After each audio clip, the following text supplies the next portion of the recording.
এই পিনটো ইটাৰে গাঁথনি কৰা হৈছে।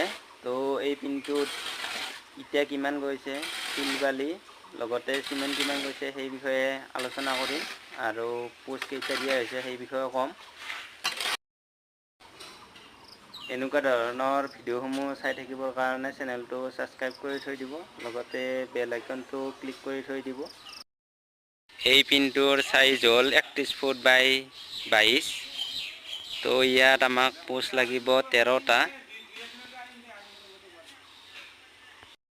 ইয়াতে এখন 6 ফুটৰ বাৰাণ্ডাও আছে। তো বাৰাণ্ডাখন এনেকুৱা হ'ব আৰু ৰুমকেইটাৰ চাইজ হ'ল, এটা ৰুমৰ চাইজ 15.5 ফুট বাই 16 ফুট। বাৰাণ্ডাৰে আৰু ৰুমৰে পিনটো একলগত গাঁথনি কৰা হ'ল আৰু এই ৰুম দুটাৰ মাজত ইয়াত পাৰ্টিশ্যন হ'ব।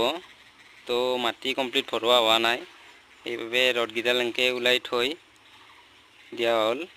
তো মাটিখিনি ভৰোৱা হোৱাৰ পিছত ওপৰতে বিমডাল দি ইয়াৰ ওপৰত কলখন দিয়া যাব। পিনটোৰ হাইট হৈছে 3 ফুট। তো ভিথি লেভেলত এটা লিণ্টাৰ বিমো দিয়া হৈছে এনেকৈ।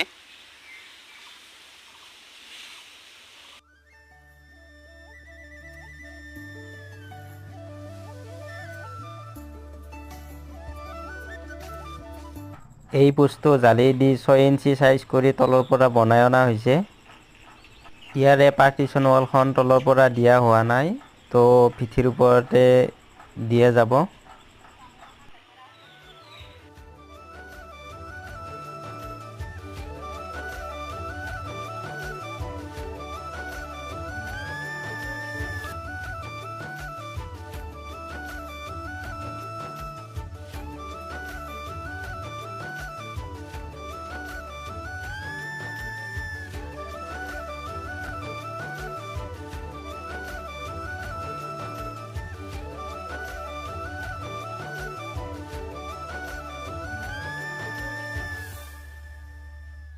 ইয়াত পোষ্টৰ কাৰণে 10 mm ৰড লাগিব 20ডাল আৰু ইটা লাগিব 826টা। তাৰে পিছত লিণ্টাৰ বিমৰ কাৰণে ৰড 8 mm লাগিব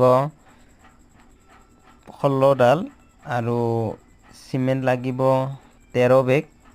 তাৰে পিছত শিল বালি হাফ ট্ৰেক্টৰ হ'লে হৈ যাব আৰু কইল লাগিব 25 কেজি।